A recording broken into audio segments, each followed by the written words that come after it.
I think you're on mute. Workday starting to sound the same?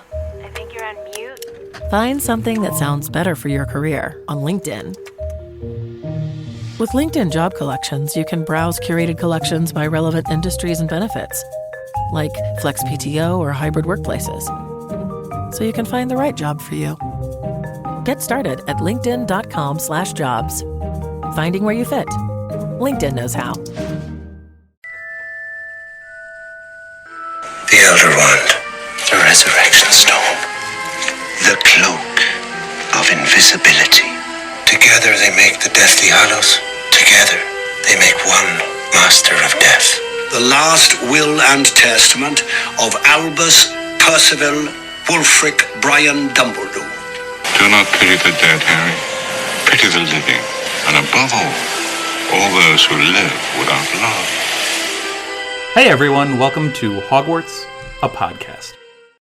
Hey everyone, welcome to another episode of Hogwarts, a podcast. We are covering Chapter 36, The Flaw in the Plan.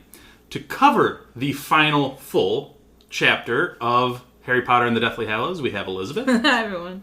And Jenn. Hey, guys.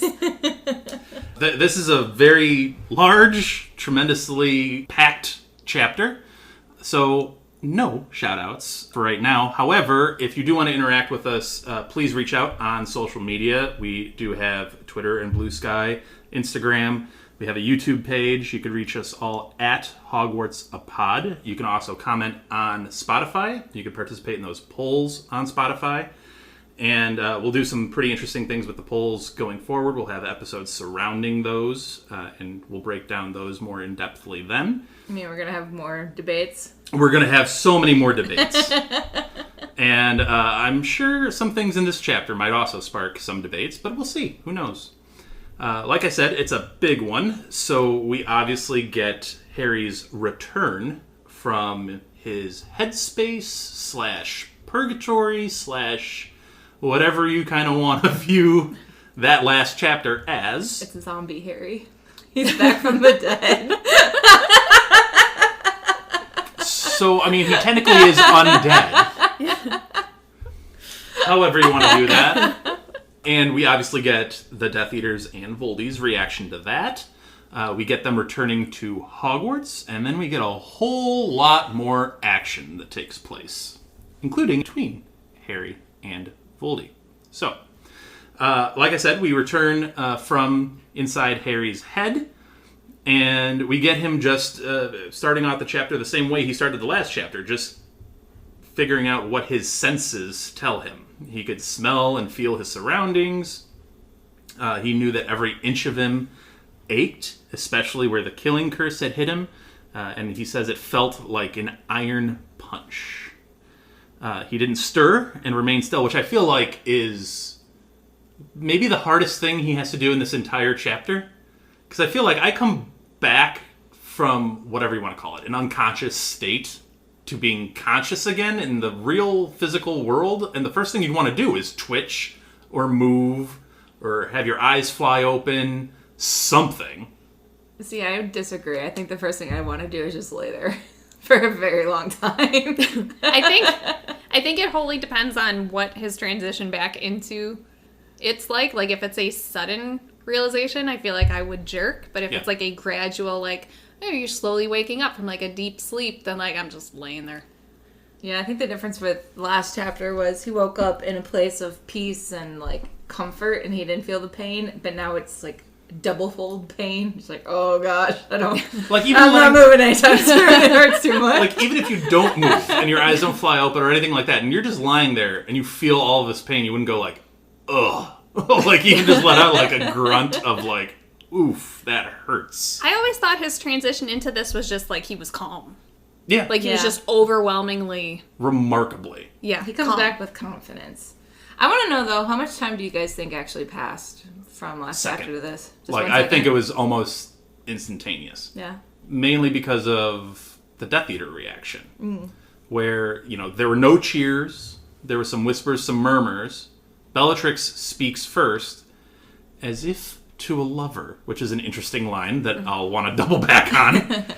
But the Death Eaters kind of scatter from Voldy, and Voldy seems to have fallen to the ground. And possibly even maybe unconscious like Harry for just a moment. And he refuses any assistance and asks if Harry is dead before cursing Narcissa and telling her to check on him. I want to know if Voldemort has any memories of the King's Cross station the way Harry would. Because it seemed like that piece of his soul was there too.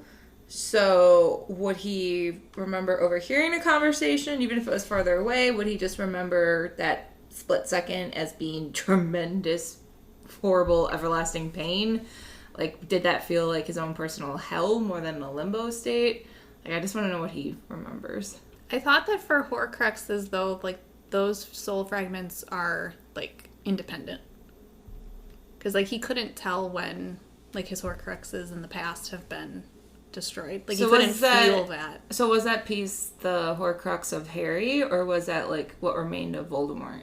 I thought it was the Horcrux that was in Harry of Voldemort. Yeah. Oh, I always took it as, like... Him, Voldy it was him, himself. because if he just passed out, then it'd be like he was also in that state.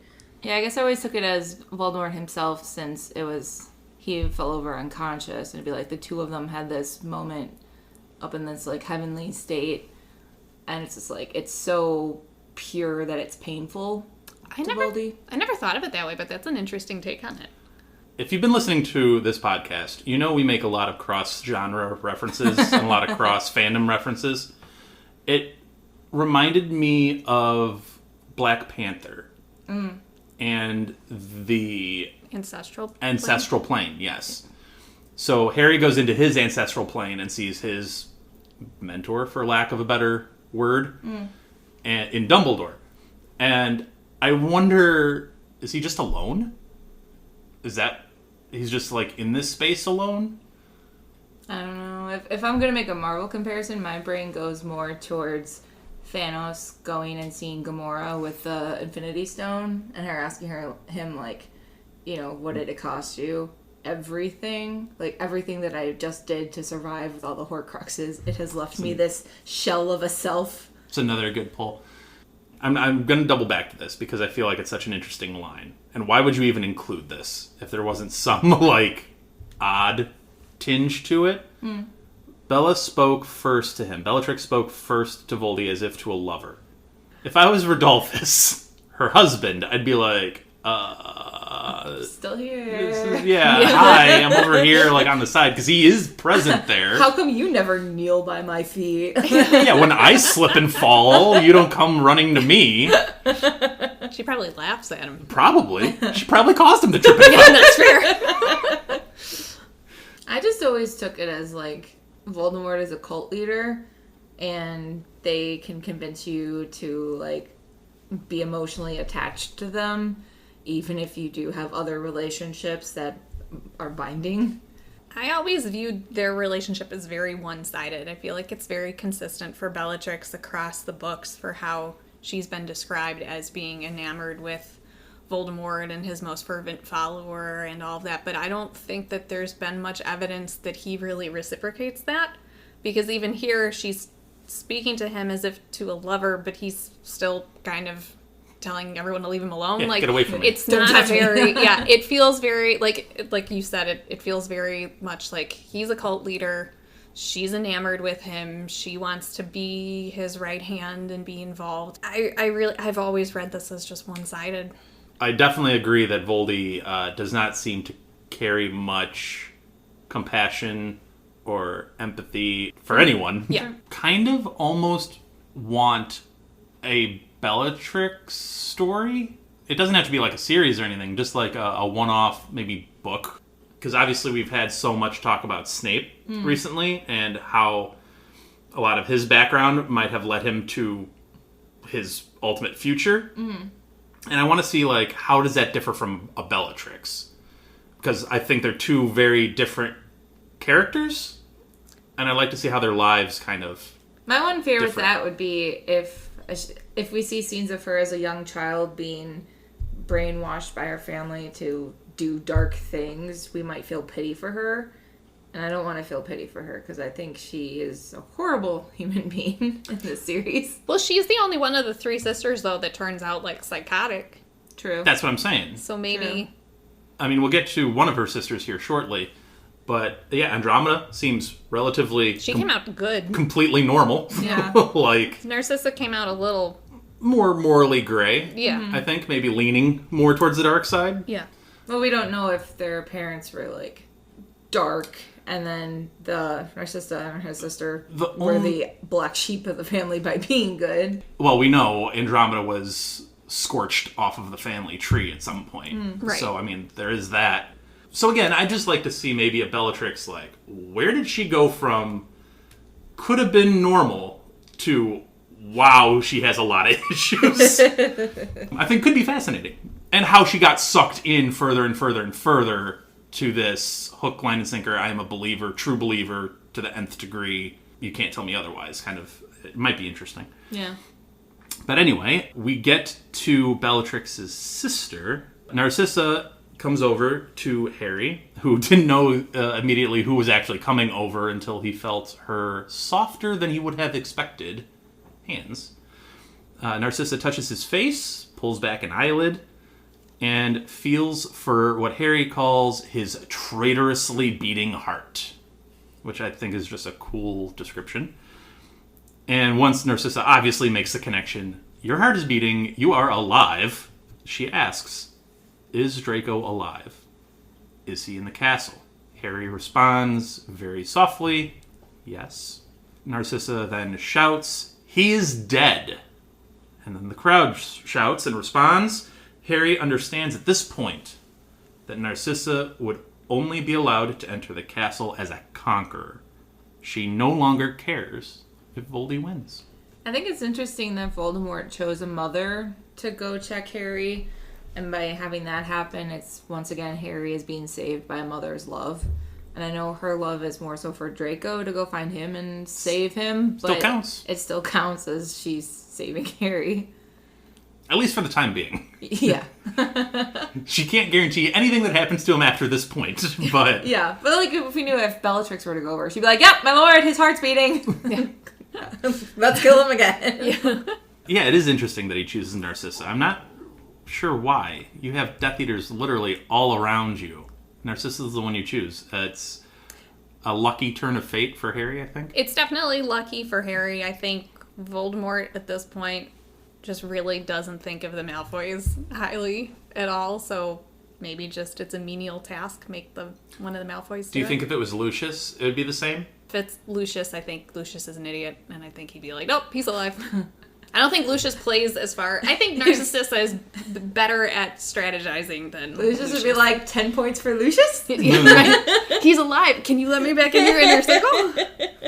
Can I not continue to be punished consistently? Will you move out of my house, please? Yeah. The answer to all of which would be no.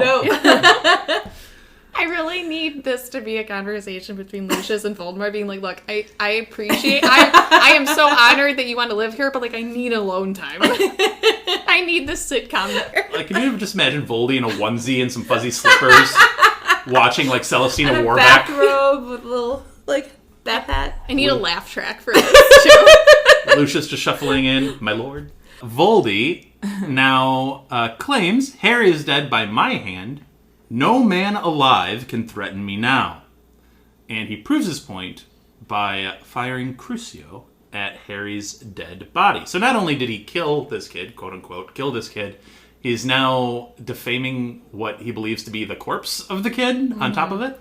Further proof that if this kid was at all alive, he would be screaming and, agony, and Harry's just like he's getting thrown up into the air. So the spell is doing something to him, but he's able to remain like limp and seemingly lifeless as his body's getting lifted up and dropped and lifted up and dropped. Something is different now. Voldy directs Hagrid to carry Harry's body back to the castle. Hagrid holds Harry gently and sobs. Hagrid, on his way to the castle, sees Bane, the centaur, and other centaurs in the woods, and calls the centaurs cowards for not fighting. Meanwhile, Death Eaters begin to shout insults at the centaurs as they pass. And we know Hagrid has set up, let's say, an antagonistic relationship with centaurs, as well as many other creatures in the forest for actions and stances that he has taken in recent years, namely Grop. But for him to just not care anymore about pretense, about respect, about whatever, and just look up at the centaurs and be like, you're cowards. Cowards. You see all this happening, and this is what you choose to do. I think this is a reality check for the centaurs, because I think they're called out for it, and I don't think they have a good response back. And usually they do. Usually they have very strong opinions about all kinds of things that happen in their forest.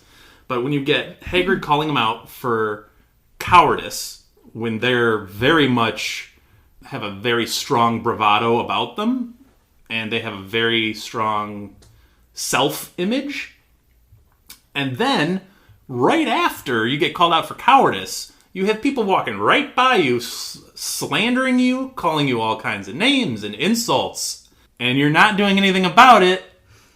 You kind of lean into the cowardice of it, and they're just like, we don't have an answer for this right now.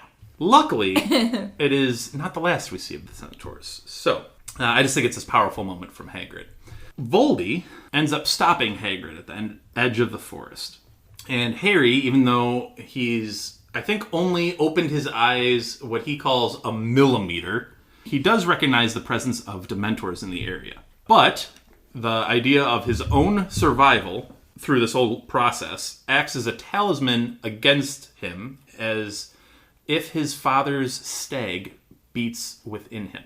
And so he doesn't really feel the impending doom and dread and depression and despair that the Dementors usually bring with them. I'm wondering if the fact that he no longer has Voldemort's soul inside him plays a factor, because we know the Dementors affected him intensely because of his past history, but I'm wondering if having that darkness inside of him also appealed to the Dementors and made it more intense for him. Well, the moment he kept reliving was, in theory, the moment when that piece of Voldy was split and sent in to Harry, the moment of his mother's death. So it's like his soul was the factor there. So if his soul's no longer there, will it hurt him as much? That doesn't seem to hurt him at all right now. Mm-hmm. So does he have like a permanent immunity against the Mentors going forward? There's something odd with that. I agree with what you're saying, that if Voldemort's soul is part of what is drawing the Dementors to him and making him react much more strongly than everyone else, everyone else did still react to Dementors, just not to that level, so he should still be reacting on some level. I think what they're alluding to here, at least in my opinion, is the fact that Harry knows he just took a killing curse to the chest from arguably the most dangerous wizard possibly in history, and survived. Is like, he himself and the feeling that he has within him is like emanating this, what can you do to me now? He's his own patronus. Like, I think that's what he's alluding to here, is like his father's stake is beating within him because he knows, like, man, I just took a killing curse to the chest and here I am. And just that like confidence, and that not his happiest moment, but his maybe most defiant moment, is like just emanating out from him and not having the Dementors affect. Well, I guess it's kind of like Sirius with being in Azkaban and being like, I know I'm innocent. Harry's back being like, I know my job is to kill Voldemort, and that's what drives me right now. Yeah, I view it very similarly to Sirius in Azkaban.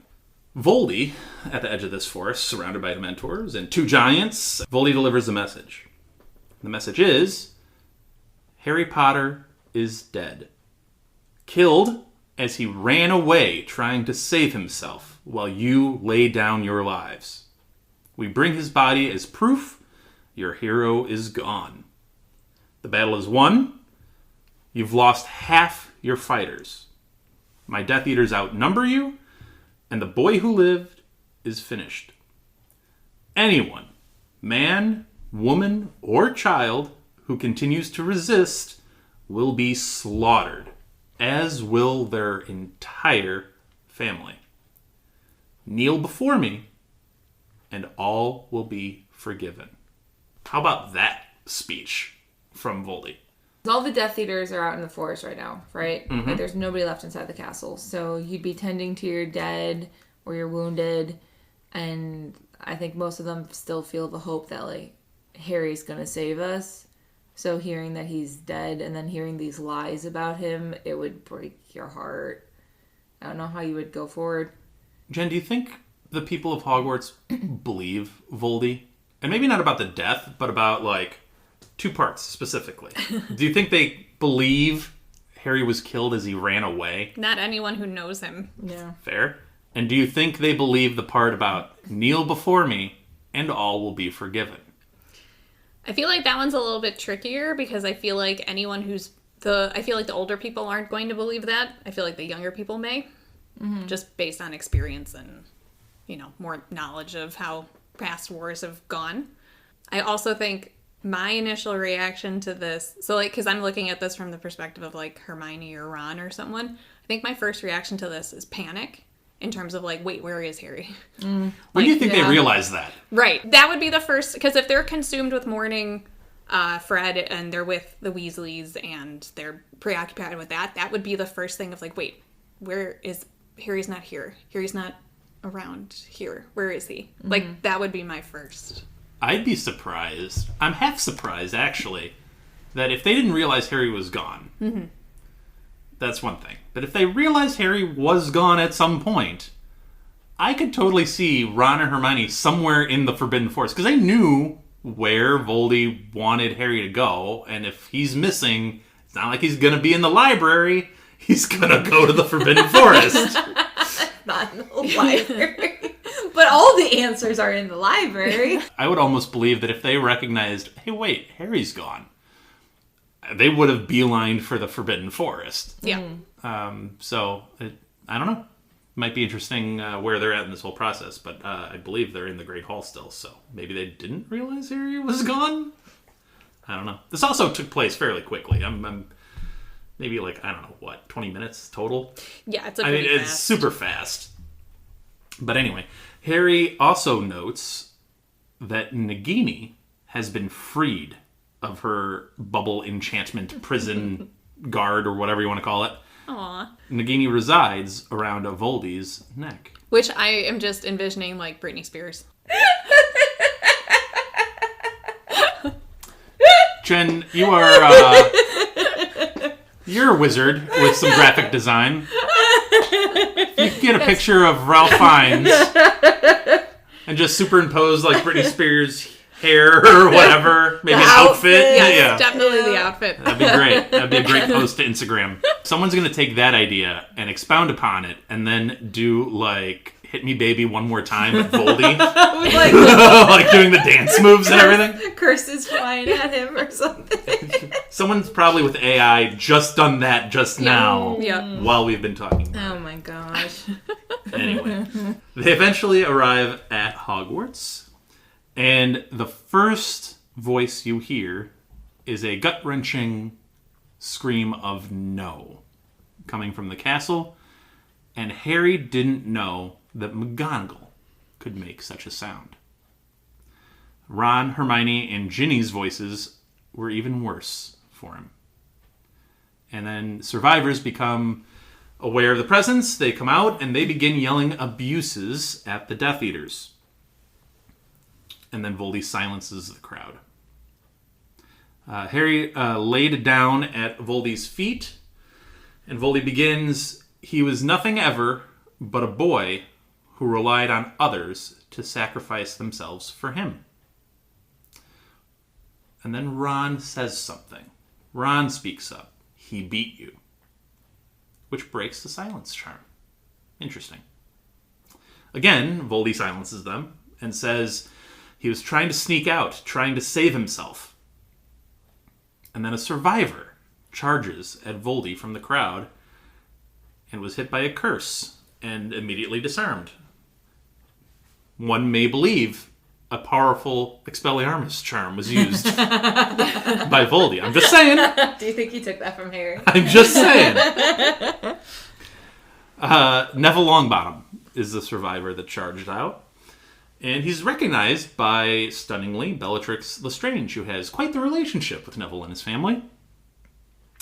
And Bella says that this is the boy that was giving the Caros all of the trouble. He's the son of the Aurors. You remember, right? You remember him. And I guess to Neville's credit, Voldy is like, oh wait, I do know who you are. Neville, standing in this unprotected, like, no man's land in between the Death Eaters and the survivors. So he's out on an island here. And Voldy makes a pitch. Voldy says, wait a second. If you're the son of those Aurors, you're pureblood. You show spirit and bravery coming to challenge me like this? You're going to make a really valuable Death Eater. You're going to be good in my ranks. And Neville says, I'll join you when hell freezes over Dumbledore's army. Go, Neville. Cheers ascend as Voldy's charms seem unable to hold here. The silencing charms have now been broken twice. So again, we get the Crucio early on and we get the silence charms now, just not working the right way. Like they're doing stuff, but not... They work for like a minute and then it falters. They're pretty weak. Yeah. Yeah. Not holding the way they usually do. But then Voldy says, and Harry notes in the most dangerous tone that he's had so far, which includes a threatening speech earlier, Voldy says, very well. If that's your plan, on your head be it. And Voldy summons the Sorting Hat. I feel like Neville's sitting there ready for the worst. He's ready for a torture curse. He's ready for the killing curse. And instead, Voldy summons a hat. This part never sat right with me. It feels so out of place to me in this chapter. Like, it feels so unnecessary. It feels like I understand that he's trying to make a point, but it just feels unrealistic to me. Like, I don't think that you would do this kind of thing in, like, a serious battle. Like, it feels cartoony to me. Well, he's trying to, I guess, to him, Voldy has already ended the battle. The battle's over. Now he's trying to establish his new world order with Slytherins only. So he summons the Sorting Hat. He freezes Neville, forces the hat onto Neville, like far down his head. Like, he stuffs Neville's head in this hat. And says, there will be no more sorting at Hogwarts. No more houses. Slytherin will be sufficient for everyone. And then, with a flick of his wand, the hat, well firmly on Neville's head, bursts into flame. So what this is he's obviously dictating his New World Order plans of, like, everybody's going to be in Slytherin. This is how this school is going to be run from here on out. He's burning a relic of the school that means a lot to a lot of people. He's obviously torturing this individual in a grotesque, visceral, visual way to assert his dominance and to establish, like he said when Neville came in and made his choice, okay, this is what you want, and this is how people who resist me are going to be dealt with. And this would scare a lot of people. I get the wanting to make a point, wanting to do something visual, wanting to do something big, wanting to fully do something with him. I think, to me, there's been no mention of the Sorting Hat up until now. It feels shoehorned in. Like, I know why it's there. I know why it has to be here to progress the plot. I think it just feels lazy. Like, I think it's just kind of like well, I'm stuck in this position that I'm writing. How can I make this happen? I'm going to make him summon the hat. Like, it doesn't feel organic to me. I totally get him making the point. I totally get the speech. I totally get all of the, like, we're all in Slytherin together. This is how things are going to change. And then you burn Neville. Like, it's weird and it still feels a little cartoony, but I get it. But I feel like the whole... the sorting, it feels so shoehorned into me. Yeah, it doesn't feel shoehorned to me. I think the fact that he goes right into everyone's going to be Slytherins, let's stop sorting. The Sorting Hat represents sortings. So burning it in front of the entire school and being like, hey, everyone here is a Hufflepuff or a Ravenclaw or a Gryffindor. this hat represented the choice that was made for you, or of you, of which house you get to go into, that is now erased from existence.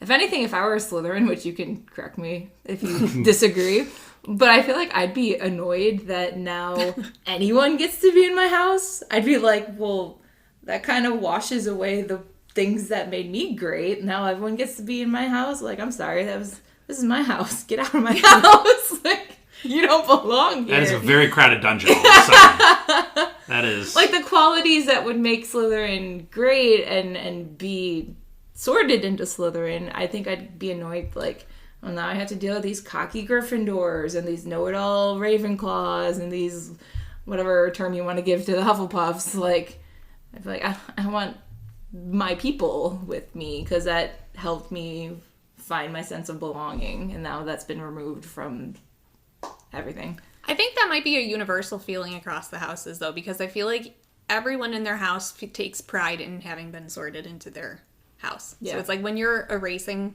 the existence of 3 of them, and essentially you're not, I mean, you're erasing all 4. Like, I know he says, like, no more houses, Slytherin will suffice for everybody. You might as well just call the school Slytherin at that point. Yeah, it's not a house anymore, right? Yeah. Like, it's the school. It's the school. Which I guess that's why it doesn't feel shoehorned to me. It's like, yes, it's dramatic, but it's the best way to make the point that, like, we're in a new world order here. You're fundamentally, we're not Hogwarts anymore. You're fundamentally changing the bones of the school. You're eliminating the founders, essentially. Yeah.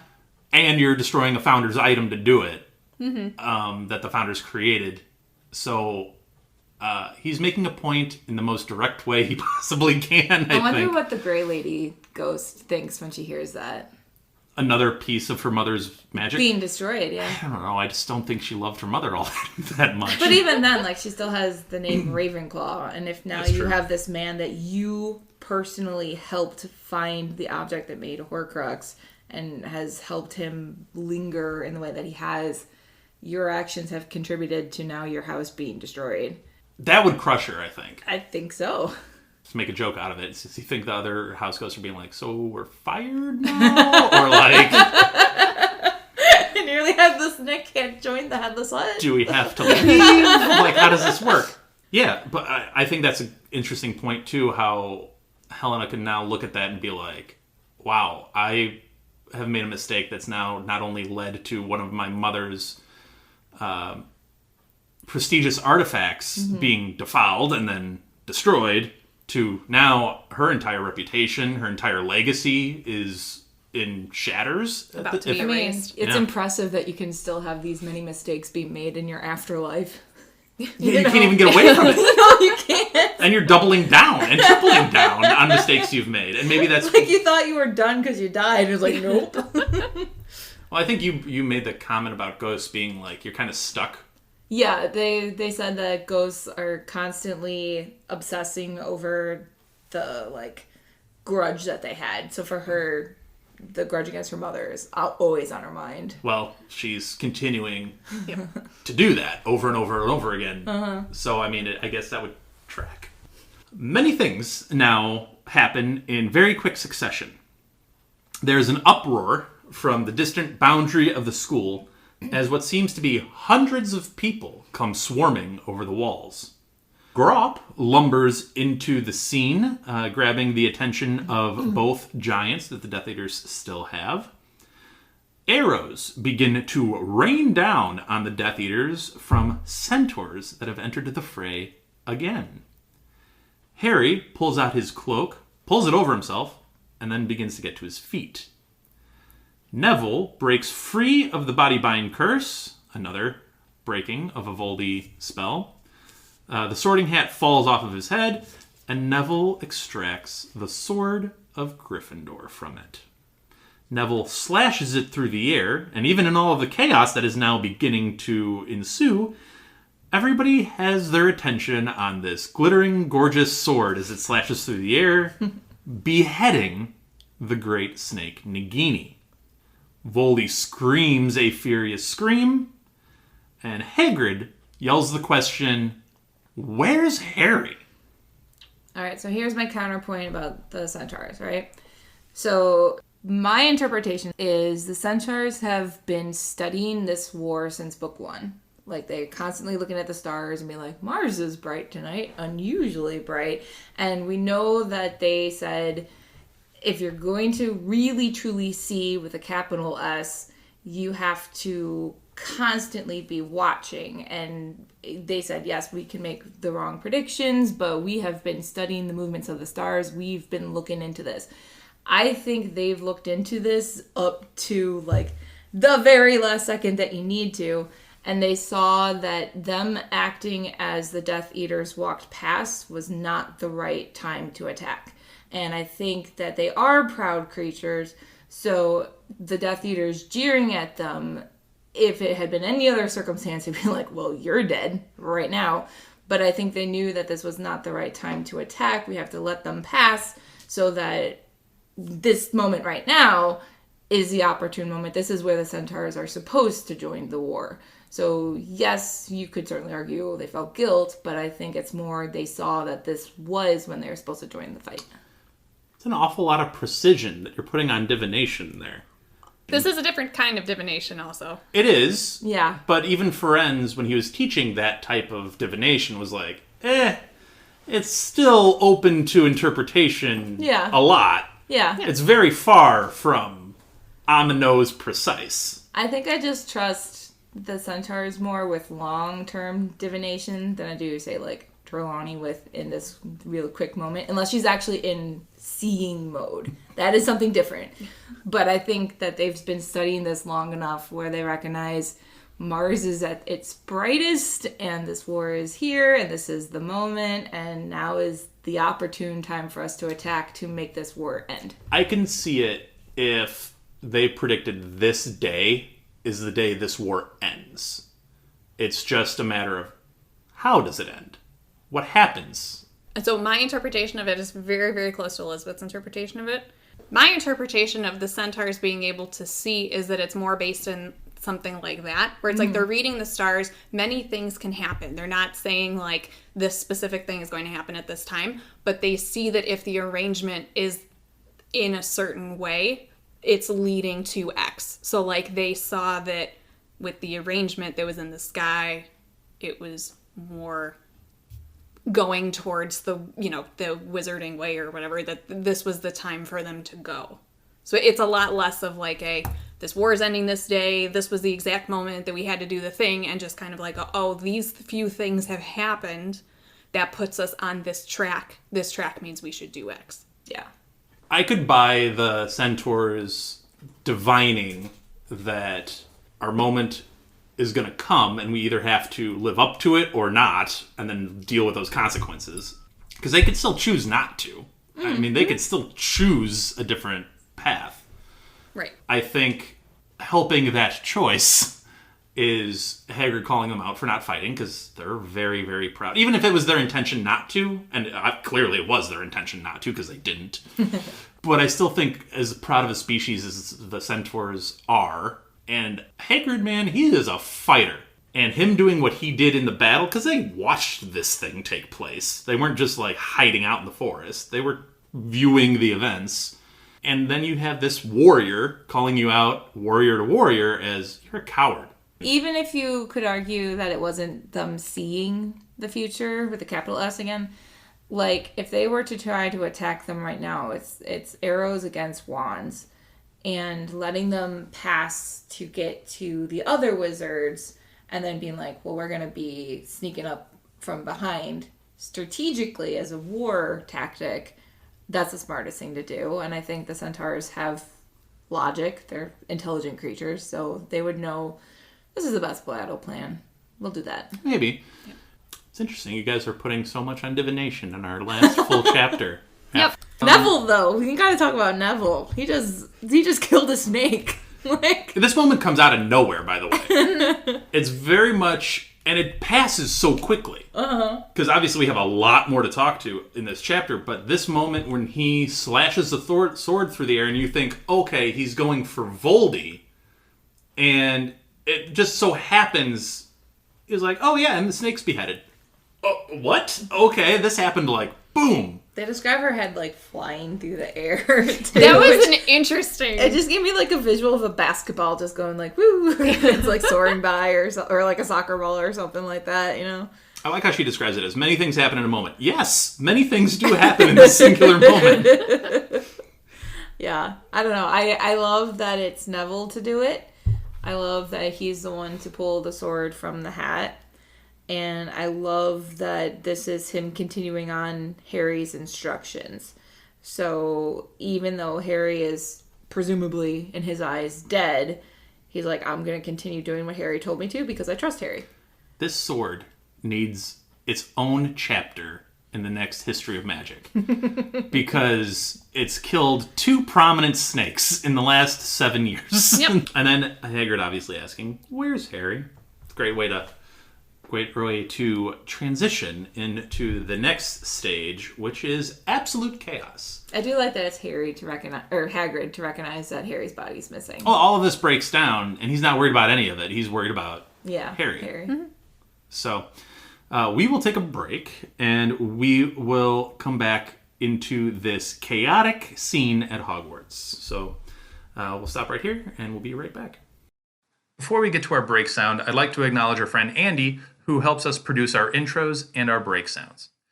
If you want to hear more of Andy's work and like Formula One racing, check out the Outlap F1 podcast. It's your one-stop shop for Formula One news, insights, race previews, and reviews. You can find them wherever you listen to podcasts, and they even have a YouTube page. So check out Andy, Cody, John, James, and Deanna, and join them on the Outlap. Whatever the occasion, effortless elegance is right this way. Because Hilton brings you new ways to stay courtesy of the Nomad London. And it doesn't stop at award-winning dining in a space draped in velvet and illuminated by vintage chandeliers. No, this day goes beyond with unparalleled personalized service and attentive hospitality. Oh, and did we mention the Nomad London can be booked using your Hilton Honors points at Hilton.com? Hilton, for the stay. Dobby has no master. Dobby is a free elf. All right, so we are back with part 2 of chapter 36, The Flaw in the Plan. And we get absolute chaos breaking out. We get charging centaurs. We get giants stomping their feet all around a battlefield. We have reinforcements appearing from out of nowhere. Thestrals and Buckbeak appear. I'm sure everyone can see the Thestrals now. Which is a really sad comment, but I think that they can. Oh. You know, I hadn't thought of that until you said it. Yeah.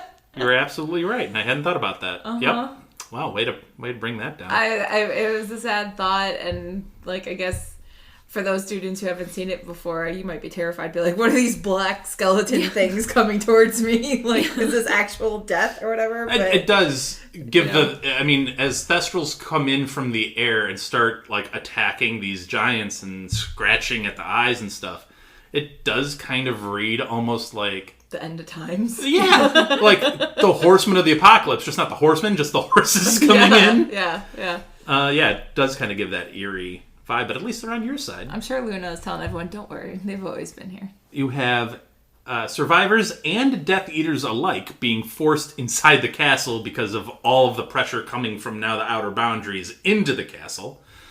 And Harry begins cursing every single Death Eater he could see, and they begin getting trampled by the crowd, which is kind of a horrific image as well of just throngs of people coming in and just stampeding over other people already on the ground. And Harry's under the cloak, so it's not like they can see him or see where the curses are coming from. Correct.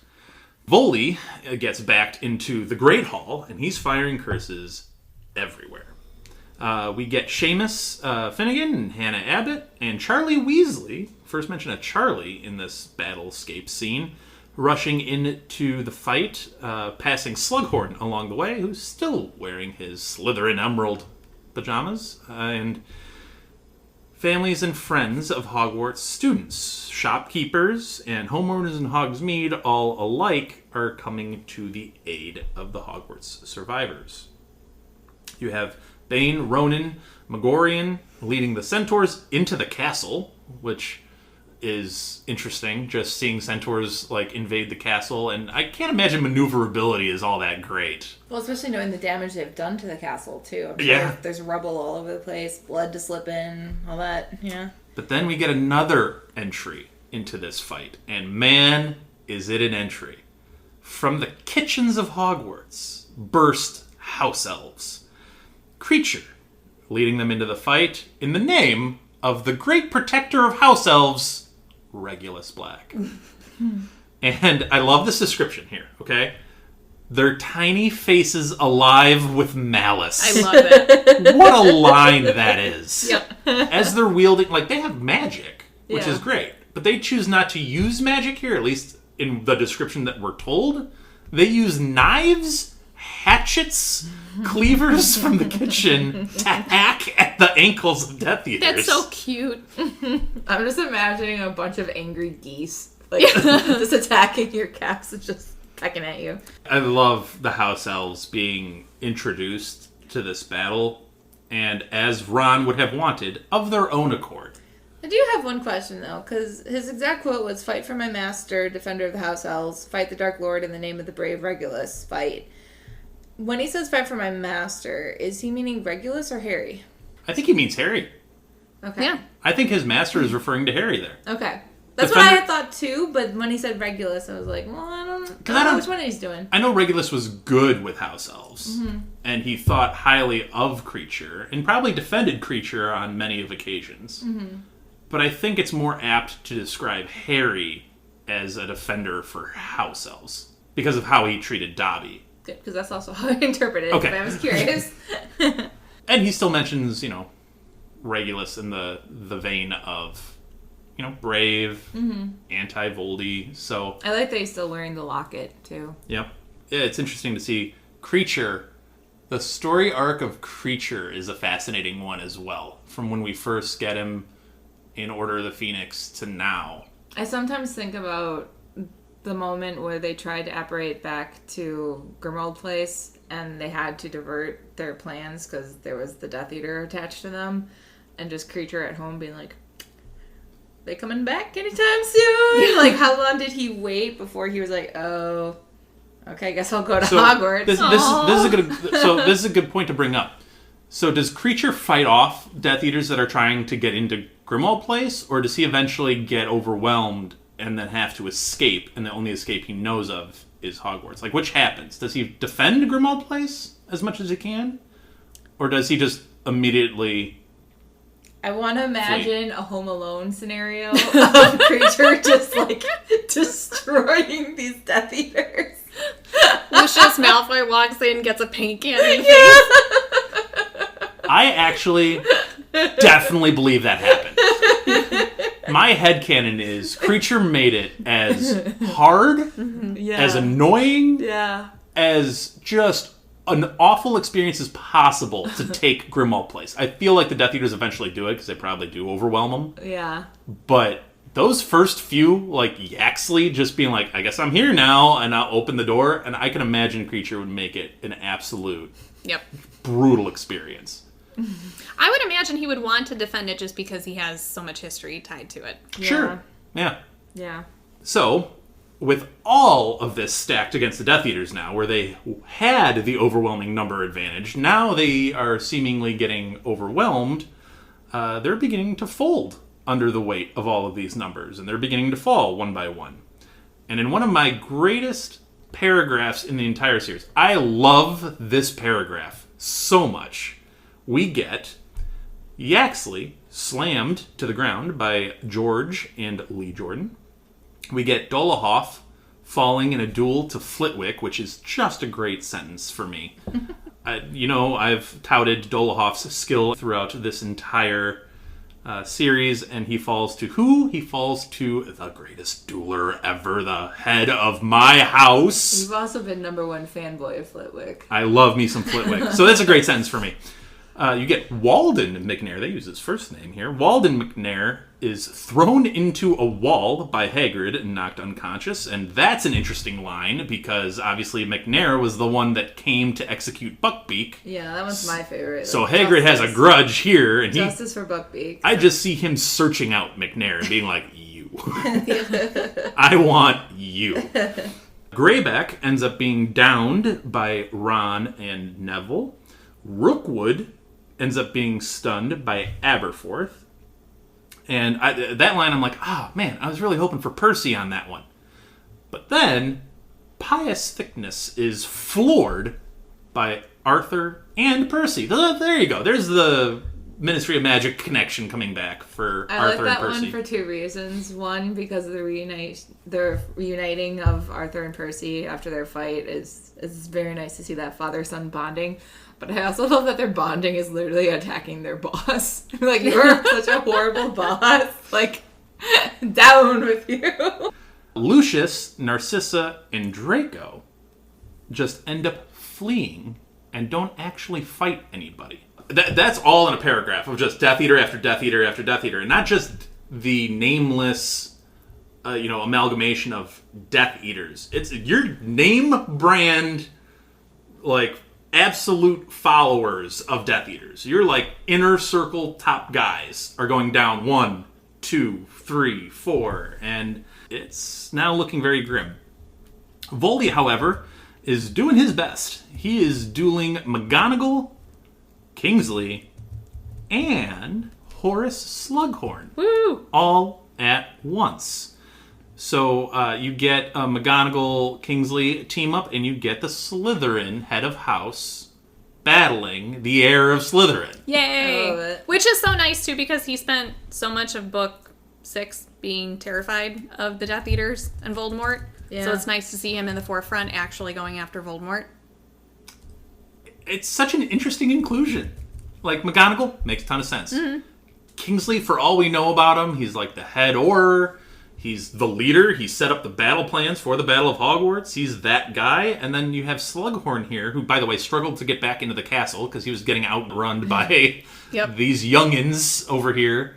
But he steps up to the game. The other thing we have to remember is that because of the knowledge Slughorn gave Tom Riddle, he was able to do the Horcruxes. So this could be his way of trying to take his penance for his sins of helping Voldemort. I think that's a great point, and I think that's the great detail there. Mm-hmm. That's why Slughorn feels a personal responsibility to step up and be like, I must help put down a threat that I helped enable. Mm-hmm. But it's nice to see that as a progression from the last book when he was hiding from it. Yeah.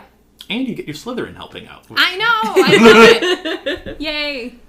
Bellatrix, however, is also doing her best, and she is fighting about 50 yards away from Voldy against Hermione, Ginny, and Luna. It's interesting for a couple of reasons, and I want to get your thoughts on the idea of Voldy dueling McGonagall, Slughorn, and Kingsley, who are 3 potent individuals. I know we don't think of Slughorn as a particularly talented caster of magic. Obviously, we know he's a really skilled and excellent potion master. But still, 3 very prominent, grown adult witches and wizards. And then Bellatrix, who we think of as obviously a step down from Voldy. And now we get her battling 3 individuals as well, but 3 youthful individuals with Hermione, Ginny, and Luna. I liked it in the sense that it was nice to see it's the girls of the 6 that went to the ministry. So I feel like they have some experience working together too. So, that's true. I mean, that was the way that I looked at it. They're also the most important female friends for Harry. I mean, Ginny he had a romantic thing with and still does feel those feelings. Luna has always accepted him regardless of how outcasted he might feel at times. And Hermione's been his, right-hand woman this whole time. So I like that it's them. Let's also remember, with Voldy and Bella here, Voldy's spells have been somewhat ineffective as of late, right? Bellatrix haven't.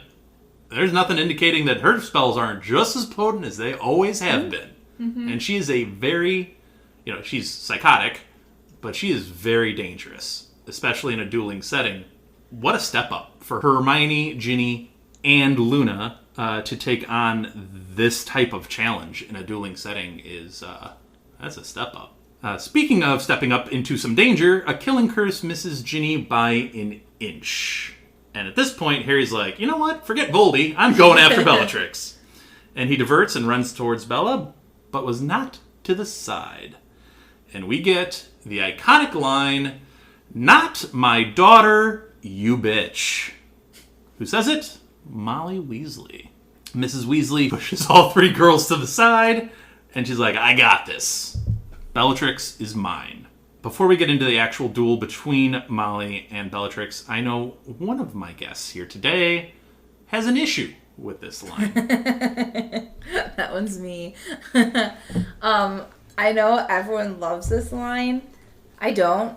To me, it always reminded me of what the Horcrux locket told Ron, which was, yes, playing on his insecurities, but there was a reason he was insecure about this stuff. It was that Molly had always wanted a daughter, and she was less favorable towards Ron because she was disappointed that he wasn't her daughter. So when she says, "Not my daughter, you bitch," to me it reads as favoritism, as this is the child that I care about the most. I would be more satisfied with it if it was the line, "Not my child." Then you could include the "you bitch" still. That's fine. I get that, yes, she's directly talking about Ginny because Ginny is the one being attacked right now. But it just gives me this icky feeling that if it were like Charlie or Ron or like any of the other boys, I don't know if she would have acted as aggressively as she is about to do. I think because she has craved a daughter so much, it adds that extra fire behind her actions. But I just don't love seeing favoritism that seems to confirm for Ron that, like, yeah, she always has wanted an actual daughter, and you being a son is like, I have to wait for the next child. I don't like the line. I disagree with why I don't like the line. Okay. There's always the stereotype of the youngest one getting the most attention. I always took it in that vein of, like, Molly is very protective of Ginny, not because she's the daughter that she wanted, but just because she's the youngest. So especially in a setting like this, I feel like Molly might just have more confidence in some of the other siblings, that they've had more experience, they've had more opportunities to be in. Not that she doesn't care about them, not that she wouldn't be devastated if something happened to them, but just that she maybe trusts them a little bit more. But Ginny, she's been very, very adamant from the beginning of this whole thing that Ginny shouldn't be here. Ginny's not of age. Ginny can't make this decision. So, I mean, I feel like there is maybe a little bit, in terms of how I interpreted it, wiggle room of, like, I feel like Molly is coming from that place of, you are my youngest, you are my least prepared, you shouldn't even be here, get away from her. I get where you're coming from with it, but that's just not how I read it. I just don't like the line because it just, to me, feels, I don't know, out of place. Yeah, it doesn't feel Molly Weasley to you? Yeah, it doesn't feel Molly Weasley to me. It's kind of it's not like she's passive. It's just we don't know a lot about her. We don't know a lot about her, like, dueling background. She's not, we know that she was in the first Wizarding War, but ever since then it feels like she's been very focused on keeping everybody alive. So for her to just kind of, like, run into this and then shove all the girls out of the way and start dueling Bella, it's like that feels like it comes out of nowhere. Especially for her to do it to such a high profile, skilled Death Eater. And you can make the argument that maybe this is where Ginny gets her ability to also cast curses, is that Molly Weasley is this, like, epic witch at delivering curses. It's just, it feels, it's not my favorite thing. It feels out of place for that. I get you. So, stunning though this may be, I'm going to take the opposite point of view from both of you. And I like the line.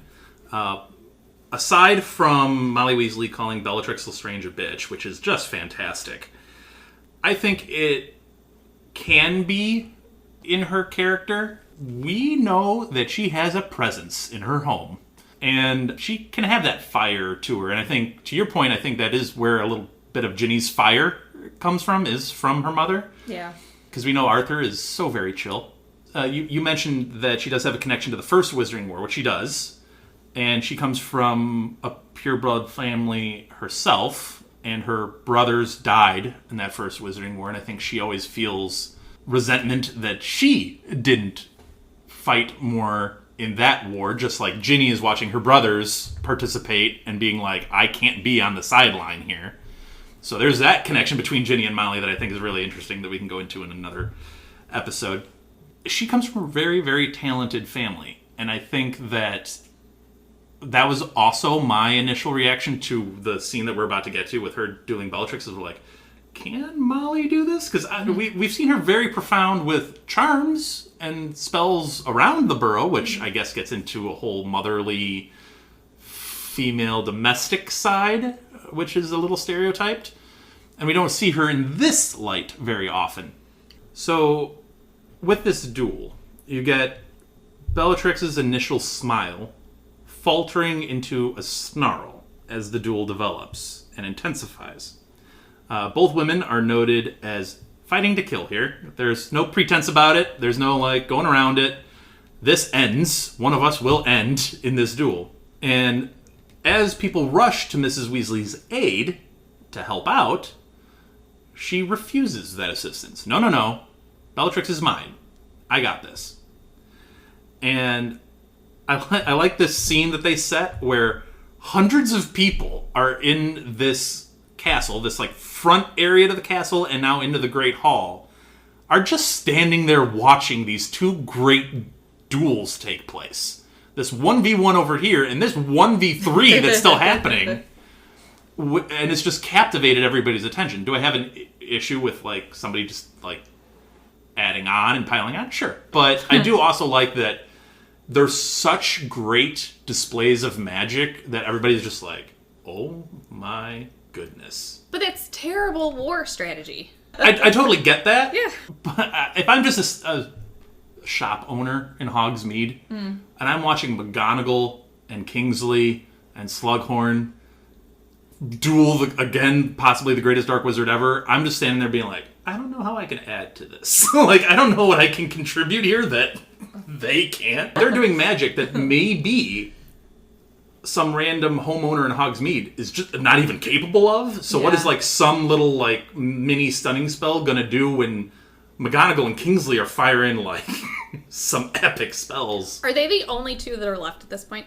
I think so. I think at this point everybody's fallen except for Voldy and Bella are the last two remaining from his forces. Okay. That we know of that are still at least it does seem fighting most capable. Of the big guys have been taken down. Yeah. Okay. Most of the other Death Eaters have fallen, and mainly because we get the individual mashups, but most of it is because of those overwhelming numbers that they just can't keep up with everybody. Yeah. Yeah.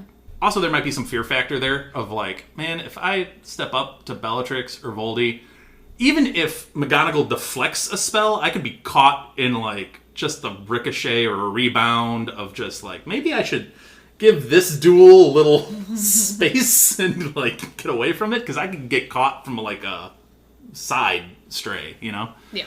I wish the movies did this scene. It's a crime. It is a crime that the movies didn't do this. Well, you know how I feel about the movies. I know, but this is criminal, because I think this could have been a cinematic masterpiece of just spell work, like what Albus and Voldy was at the end of the 5th movie, where they do show that duel. Mm-hmm. And it's epic magic that Harry could never even have imagined taking place. Well, now you've got multiple adult wizards in a fairly confined space doing the same stuff. I want to see it. I want to see it. So I actually saw the 7th movie before I read the book, just because my timeline for all of Harry Potter was just terribly messed up. So I saw the 7th movie, and I was like, or the 7th and 8th movies, and I was like, oh, okay. And then I read the book, and I was like, wow, the book is so much better. I can't believe the decisions that they made at the end of the 8th movie to show this battle. It's the dumbest thing ever. It is. It really is. The worst decision they could have possibly made. Completely agree. I mean, I get that this battle probably takes so much money to make, but do it. It's Harry Potter. But do it. You're gonna make a ton of money, and they did make a ton of money. Just the teleporting thing was so weird. Stupid. Anyway, Bellatrix says, "What will happen to your children when I kill you? When Mummy has gone the same way as Freddy?" Molly responds, "You will never touch our children again." Molly's curse hits Bellatrix in the chest, and for the tiniest space of time, Bellatrix realizes what has happened and then topples over. I like two things about that. One, that Harry said it reminded him of Sirius laughing before he was killed and, fell through the veil. So it's like he sees it coming before it actually occurs. And then I also like that they didn't include any mention of green light. So it's not necessarily a killing curse that Molly did towards Bellatrix. It still obviously had that effect, but it wasn't like she has now committed murder. Granted, it's through the Wizarding War, and it could just be that she didn't put in that detail, but I just feel like usually whenever a killing curse is mentioned, there's also a mention of green light. They note that the spell hit Bellatrix in the chest over the heart specifically. Right. So it could have just been like a real punch. Yeah, like a real powerful shot. I think this goes to a little bit what you were complaining about with Molly's big time quote earlier of, daughter specific versus all of her children and how that might make some of her children feel about it. I think it's just context. Ginny almost just died, and she wants to step up and defend the child that she has in that moment, which happens to be your daughter, versus here, Bellatrix threatens her entire family, and she's like, you're not going to touch any of my children ever again. So I think context does play a part in it a little bit, even though let's not pretend that Ginny is a very much coveted child of Molly. I think that is true. Well, I just like that if it isn't a killing curse, that Molly didn't have to stoop down to that in order to still achieve the same outcome that she wanted. I feel like they were both trying to do some, they weren't trying to make it clean and easy. I think they were trying to do some real harm to each other. Not just the, oops, it's over killing curse. They were trying to, mess each other up. They described the battle as the floor cracking under the heat of the spells being fired. That's the intensity of which they were dueling. Voldy realizes that his last great lieutenant has fallen, and he is not happy. Voldy screams and blasts all three, McGonagall, Kingsley, and Slughorn, backward. He's like, you know what? We're done with this. All of you get out. And he just sends them all flying, which is a testament to Voldy's power that he packs. I mean, just wrapping your head around that, you have someone as skilled and talented as Kingsley, skilled and as talented as McGonagall, and he just discards them when he really wants to, is tremendous. Voldy ends up pointing his wand at Molly, and Harry shouts, Protego, and then pulls off his cloak. And the Protego spell fills up the entire Great Hall. It just blasts everybody and kind of, I imagine a dome being set, and it's just him and Voldy in the dome is what I imagine. It's pretty intense magic on his part. It's definitely an elevated shield charm than he usually has. Yeah, there's other aspects to just magic, and I think Dumbledore understood this really well, of he truly, just with the killing curse, you have to intend and want that person to die for it to really work. And I think with this protection charm, he really, really wanted, with all of his being and soul and heart, to protect Molly specifically, but everybody. And that's where you get the profoundness of the expansion of the spell.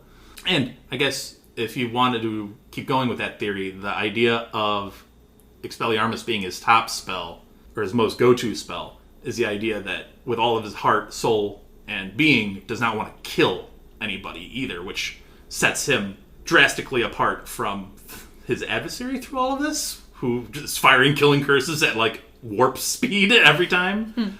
So it's just part of that dynamic, I suppose. Yells of shock and screams of Harry fill the Great Hall, but were stifled fairly quickly, because now you get the showdown of Harry and Voldy. There's a lot that goes into this, and there's a lot of banter back and forth between them as they circle each other in this arena, this stage that has been set up, I guess. I don't know where Voldy is technically, if he's on the actual stage at the end of the Great Hall, or if some tables have just gotten I'm just shuffled picturing together. the dueling club, the exact same spots where they were. Just just that. Some of the house tables just clumped together, and they're just standing on it, kind of circling around. Everyone's just watching. And this time it's Harry who shouts out, I don't want help. It's got to be me.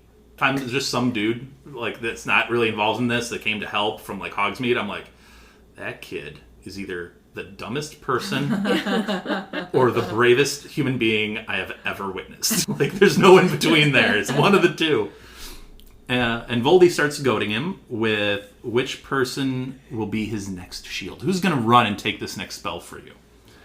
He's really on this whole, like, sacrifice. He's got, like, one play to really get under Harry's skin, and he is just pressing. He's, like, just button spamming this, like, It worked in the past. Why isn't it working now? It's like Jenn with Revelio in Hogwarts Legacy. Just spam it repeatedly. Every 2 seconds. Revelio, 2 steps. Revelio. But he keeps going back to that taunt. Harry responds with, there's no more Horcruxes. It's just you and me. Neither can live while the other survives, and one is about to leave for good. And Voldy jeers that Harry's survival is just an accident. And Harry responds every time Voldy was defied by, quote-unquote, accidents. And it's like, was it an accident that this happened? Was it an accident that this happened? Was it an accident that I did this or this or this? First his parents, and then all of Harry's transgressions against Voldy. Yeah, like fighting in the graveyard or not defending himself tonight, still surviving, coming back to return. Like, I'm sorry. I have reasons behind my actions. Thank you very much. I've done what my mother did. They're protected from you. None of these spells you put on them are binding. You can't torture them. You can't touch them. You don't learn from your mistakes. Riddle. And Voldy's like, you dare. And Harry, with all of his sass, goes, yes, I dare. I love this moment. Like, you little twerp calling me by my real human name. How dare you? And he says, I know things you don't, Tom Riddle. So it's the same thing. Harry's spamming Riddle, Voldy, with the one thing that he knows will get under his skin, which is like, I'm sorry, you think you know something that I don't? I'm much smarter than you. I'm just imagining, like, 2 kids in the back seat poking each other. Kinda. Like, Voldy questions the idea of love. So he's already prepared with this answer. Like, oh, you're going to spout all this stuff about love and how love's the answer, right? Because that's what Dumbledore did all the time. How did that work out for Albus? Yeah, right? I had the quote, Dumbledore's favorite solution, love, which he claimed conquered death, though love did not stop him falling from the tower and breaking like old waxwork. Like, yeah. Or Lily. He brings up Lily. And he continues with, what will stop you dying now? It didn't stop Albus from dying, didn't stop Lily from dying. What will stop you from dying now? And then he continues, a magic that I don't have? A weapon more powerful than mine? And I like how Voldy asked that with just this idea of, there's no come way. on. Like, and for the record, when I was first reading this, like, and I know I've read the previous chapters and the setup for all of this, and I know that, but I was reading this being like, I don't see how Harry's like, because Voldy's right. Like, he just blasted back 3 sensational witches and wizards. Like, Harry does not have this magical power. Like, Harry ain't blasted. He's not winning a duel with McGonagall. I'm sorry. He's just not. So, like, what are we doing? See, my brain went to the whole, that's the power of love, and be like, oh, Harry, are you going to give him a hug? Like, is that going to destroy him? But Harry responds with, both. I have magic that you do not, and I have a weapon more powerful than you.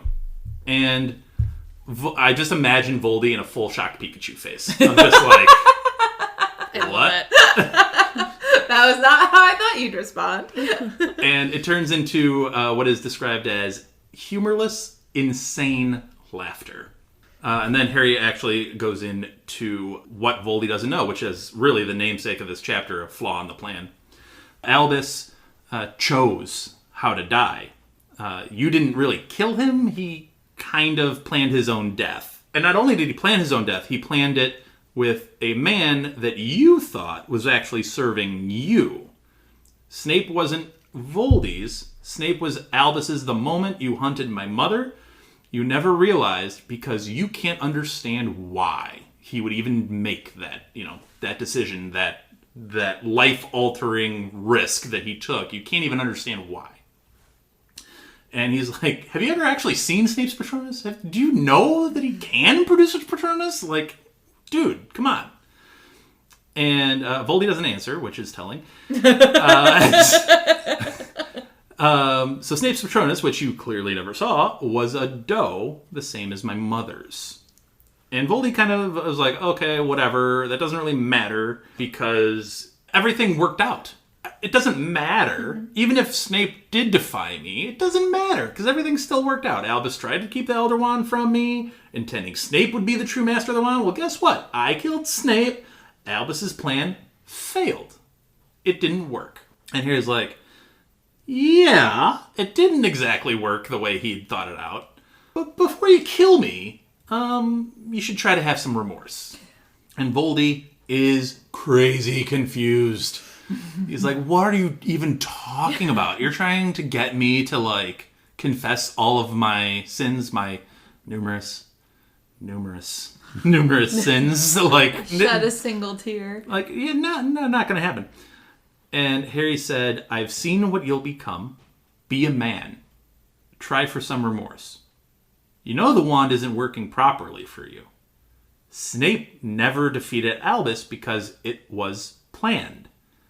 Albus intended to die undefeated, the wand's last true master, the wand's power dying with him. Voldy, still confused. Still not getting it.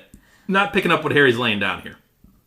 And here he goes, the wand chooses the wizard. Ollivander told you that, right? I'm sure he said it. That's his, like, key phrase. It's like his motto. It's his catchphrase. Yeah. Patented. It recognized a new master prior to Albus's death. The true master of the Elder Wand was Draco Malfoy. I love when he makes the comment of, like, Severus Snape never defeated Dumbledore. Aren't you listening? He never defeated Dumbledore.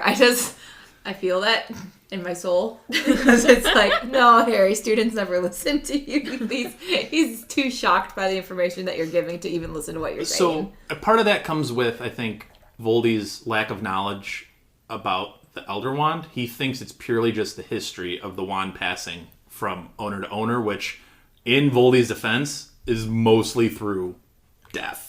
And that's what most people's interpretation of how to pass it Correct. was. So every expert that he really discusses the Elder Wand with, that's pretty much their general story. So he did his homework, and all of his homework is pointing him to one conclusion. The problem is, it's not all of the research you could have done. It's like using ChatGPT to give you the answers as opposed to actually doing your correct research from verifiable sources.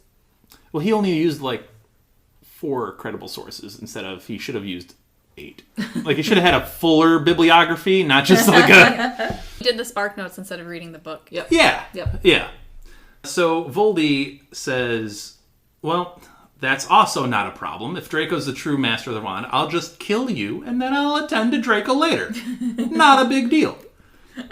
Which is fair. I mean, Voldy's unconcerned about that. He's like, it's not really... I've already killed one of my Death Eaters before. I can do another one today. Yeah, not a problem for him. And here's like, well, yeah, that's a good idea, except you're too late. I overpowered Draco weeks ago. Does the wand know its owner was disarmed? Because if so, that makes me the true master of the Elder Wand. Me. I am. At this point, on my first read, I flip all the way back to the Malfoy Manor chapter. Yeah, same. And I was like, wait a second. And I'm, reading that on my first read. And I'm like, oh, man, she brought that back from that. Oh, man, that's crazy. And then, at that point, I go back to the end of Half-Blood Prince, and I reread how that all broke down. And I'm like, oh, man, this is crazy how she kind of like point A to point B to point C. I love that she gave you all that information, but this is where it really gets tied together. Mm-hmm. Like, I think she did a really good job of... You had the information, you just couldn't get the explanation of why it worked. Yeah. Yep. Yeah.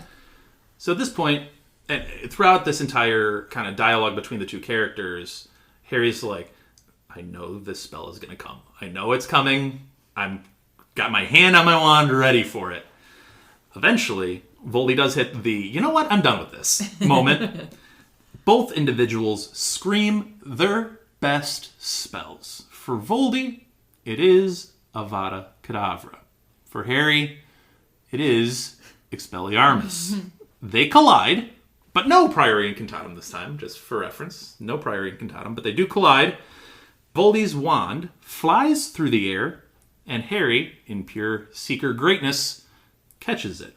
Tom Riddle falls backward, hitting the floor with finality, killed by his own rebounding killing curse. I love this because technically this is the 5th time that Harry has survived a killing curse. Obviously there was when he was a baby. That was easy enough. There was in the graveyard when their wands met in that duel of Goblet of Fire. His wand saved him when he was being transported from the Dursleys. He obviously, survived kind of in the forest right now with that sacrifice. And now this duel. So it is like, not only is he the boy who survived a killing curse one time, it's multiple survivals. Harry is a wizarding wonder. But I also like that there aren't really dramatics with Voldemort's death. It's just like, by this point, he's any other man. A horrible man. But he falls. I think they use the word mundane when he falls. It's just like mundane finality. And it's just like, he's gone. That's it. The end. It's very unspectacular. Which I like. Yeah. Yeah. How do we feel about the Elder Wand playing such a crucial role in this final duel? I like it. I think I like it because it's not even technically being used by Harry, but it recognizes the lore that we've learned this entire book about wands, that it chooses its allegiance. And the allegiance was made to Harry, so it's not going to work properly for Voldemort. And we saw, since Harry is the master of death, that the Elder Wand hasn't been working for Voldemort this whole time with all this, all the curses and jinxes he's been trying to do.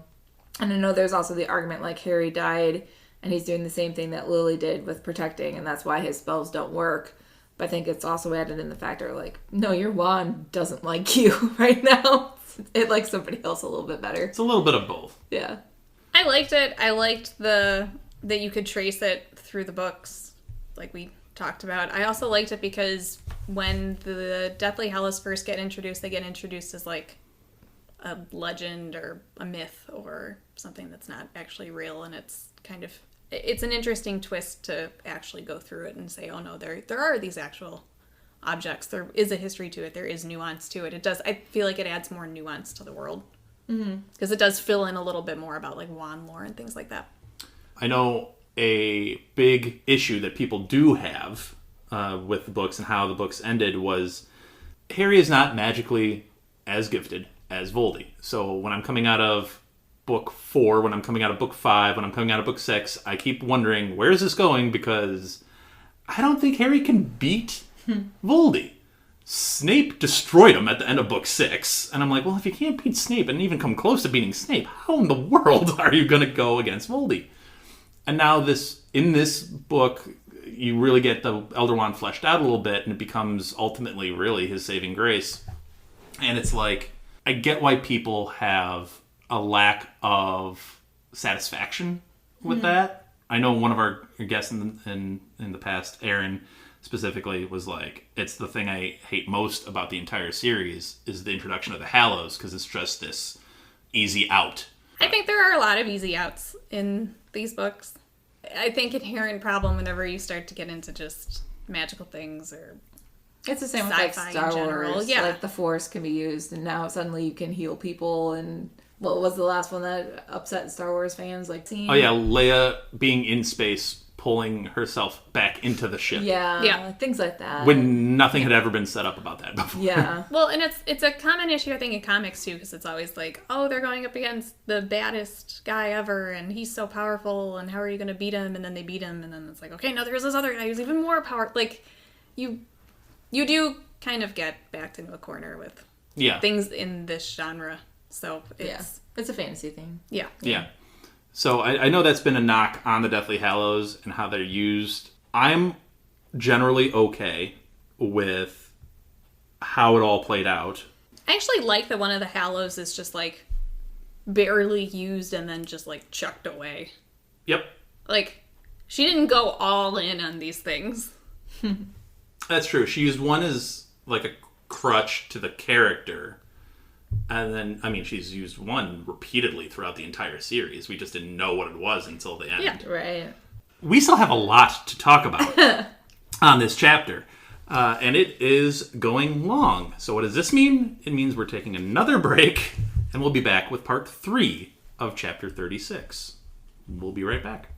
USAA knows dynamic duos can save the day, like superheroes and sidekicks, or auto and home insurance. With USAA, you can bundle your auto and home and save up to 10%. Visit USAA.com/bundle. Bundle savings are off total premium, not available in all states or in all situations. To qualify, auto policy must be active prior to property policy issue, subject to change. Restrictions apply. Membership eligibility and product restrictions apply and are subject to change. USAA means United Services Automobile Association and its affiliates, San Antonio, Texas. Dobby has no master. Dobby is a free elf. All right, so we are entering part 3 of this discussion about chapter 36, The Flaw in the Plan. And we get all of this post-Voldy-Harry duel action that really happens, and it begins with screams bursting out at the death of Tom Riddle. Obviously, Harry standing there with hundreds of people that have just witnessed this. And Ron and Hermione come up and embrace him. And then Neville and Luna and Ginny, all of the Weasleys, Hagrid, McGonagall, Sprout, Flitwick, Kingsley. And then hundreds of others try to come up and just get a little bit of that Harry magic, for lack of a better... They said everyone was determined to touch the boy who lived. I just imagine me like, reach out a finger and just kind of. I mean, like, let's put this in a real world perspective. I mean, he just vanquished, like, the most prolific dark wizard in all of these people's lifetimes. And he did it while telling him how dumb he was. Yeah. He schooled him intellectually, philosophically, and physically by winning the duel. See, that's how you know that he's not a villain, he's a hero, because usually when villains do that whole, like, let me tell you my plan speech, it backfires. Well, it's not just this, but he goes beyond hero. He's, like, saint-like. Like, he becomes almost a holy figure. Yeah. He is, we've been joking this entire series about savior complex. They're viewing him very much as their savior. And this kind of adoration that they're showing after this battle kind of points to that. It's almost like he is the Pope going down the streets, and people are just trying to touch a robe, trying to touch, like, a piece of him to kind of be closer to that divine presence. Well, going off that, one of the theories I saw with the whole King's Cross section was the idea that King's Cross literally would be referring to the cross that, like, Jesus was, sacrificed on. So the idea that he went to King's Cross and then came back from the dead would be, well, Harry is supposed to be representing Jesus, the Savior, in this case. Yeah. So, as an allegory, it works. Except after 3 days, it was just 3 seconds. Yeah. So, I mean, a little different. Harry acknowledges he's become their leader, their symbol, their guide. And he, to his credit, as a 17-year-old, realizes that he must now speak to all of the bereaved, because they were there ultimately for him. He must witness their tears, hear their stories, and receive their thanks. That is now a job that he must undertake. That is a lot. Yeah. That's a lot. And he's exhausted. It's a lot for anybody. He just died like an hour ago. Not even, like 15 minutes ago, maybe 20. It's a lot for anybody. This is a lot for a kid to undertake. And obviously he's taken on a lot in his very short life and very short span of his short life. I love that he acknowledges that this is what he has to do. Because what? He's just going to walk away from that? Like, I'm going to go take a nap. Yeah. That's what he wants to do. And I can't blame him for that either. Because he's been up probably about 24 hours minimally, maybe 30 plus consecutively. I mean, consider yesterday was, them escaping Gringotts on the dragon. Yeah. That happened in the same period of time. They haven't rested since. Yeah. So he's been up for probably close to... Jen, your eyes are bugging. He's probably been up for closer to 48 hours straight. He's a better man than I am. And died and come back. I'm going to take a nap. I mean, that would it's explain insane. the extra sass with Voldemort. I'd be like, I am so tired. I have no filter. You stupid Tom Riddle, you. Just die already. So he does note that news is coming in from around the country. And that some of that news is that Imperious individuals are returning to themselves, which I have a comment on in a second. Death Eaters begin to flee or are being captured. The innocent at Azkaban are being released. And Kingsley has been named temporary Minister of Magic. And people are working very quickly behind the scenes. Well, and I think this is what, as soon as the battle ends, I think this is where Kingsley kicks into gear and he's like, okay, this has been done. This is what has to happen now. And we have to move quickly to reestablish a government, because as much as everybody loves to hate on government, that makes things go in an orderly fashion. So I think that's where Kingsley comes in and is like, okay, this is A, B, C, D. This is what we have to do to make sure everybody is still moving in an orderly, safe fashion. Continuity of government is very important also because if there's a power vacuum, then that could lead to more fighting and then more fraction. So you have to like really establish it soon. Correct. Absolutely. So I think that's where I think Kingsley comes in huge. As far as the Imperious individuals, so here's the sad bit about this is that, honestly, I guarantee you some Imperious individuals that were at this battle, not of their own accord, not because of their beliefs, were probably killed in this battle. Yeah. And that is awful. I mean, wasn't Pius Thickness? He's Imperious. Yeah. Aww. He was Imperious. So, like, him coming out of that Imperious curse, looking at Arthur and Percy, being like, what is going on? I didn't want to attack my employees. Like, this was not my intention. But, like, then Kingsley's got to deal with the fallout from all of this. You got to track down who was Imperious. You got to verify that they were actually Imperious. You can do that prior in Cantanum or go into the Pensieve. Use that a little bit. Maybe. But they had this same issue, I guess. The older individuals would know, because they had the same problem after the end of the first Wizarding War. So I guess there might be a protocol in place for this. Those weirdly. are the trials that Harry saw in the Pensieve. Right. So, Burrito serum, I think, maybe? Yeah, that would also work. So, I mean, you're going to have some, like... Yeah. You're going to have work to do here to sort out all of this chaos. So they do also address that Voldy's body has been moved. He's now in a chamber off the Great Hall because they determined that his body should not be in the same place as the bodies of Fred, Tonks, Lupin, Colin, and 50 others that have died fighting him. So, I mean, there we get a hard number as to the number of individuals that have perished in this cause. So 54 total that are, at least are accounted for at this point in time. Mm-hmm. No one is sitting by a house anymore. All of them are jumbled together. Teachers and pupils, ghosts and parents, centaurs and house elves. Friends is recovering, and Grop is eating. I wonder who's making the food. All the house elves are upstairs, right? Yeah. Well, was there one that stayed behind is now like in charge of making the whole feast by themselves? Possibly. Or the house elves, I don't know, their magic is kind of crazy. There might be food already made that they're just like teleporting from one place to another or whatever. Just envisioning one poor house elf running around just like yelling. Got this, guys! Maybe they're just cooking in shifts. No, but it's an interesting setup where teachers are not above the students on their stage where they're sitting at the faculty table. They're now amongst the people. Parents have come in. Centaurs and house elves are in the Great Hall of Hogwarts, eating with all of the others and resting and conversing. And I think it's a great thing that Harry acknowledges that, you know what? All of our differences, forget it. We just all fought together. We died together. and we're now living together. Like, let's just be. Put all the other stuff aside.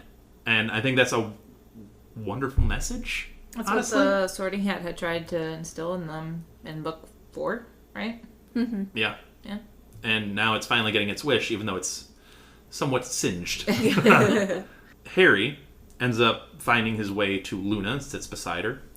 And Luna, in her very Luna way, says, I'd want peace and quiet if I were you. And Harry's like, yeah, I'd love that. And Luna goes, don't worry, I'll distract them. Go ahead and put your cloak on. Oh, look, a blibbering humdinger. Luna is the best person ever. Like, she is the best friend of all introverts. I would want her to escape every social situation I don't want to be in. She'd be the best. She does it without hesitation, Yeah, too. she Like, just Harry goes barely for it. has that thing out, and she, is starting yelling. Yeah, Luna comes in clutch. Harry takes kind of an inventory of the place and notices that Ginny is sitting with her head on her mother's shoulder. Neville is eating beside the sword of Godric Gryffindor and a group of admirers, because now Neville is a war hero. And he deserves that status. I mean, he was phenomenal. The Death Eaters recognized it when they came in. They're like, hey, he's the one that's been giving the Carrow so much trouble. He's been doing this and that. If Dumbledore was still alive and giving out house points, he'd be giving him the 60 points now instead of the, one of the 5. But Harry would get 1 billion.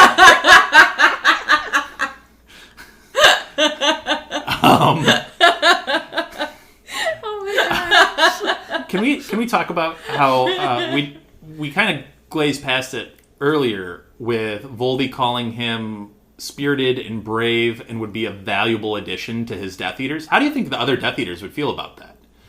Let's say Voldy wins here. Let's say Voldy wins and Neville is forced into some subservience level, because obviously Neville would not do it willingly. No. How do you think other Death Eaters that have been working hard to please Voldy would tolerate a pure-blooded Neville Longbottom just coming into immediate Dark Mark status and immediate Inner Circle status?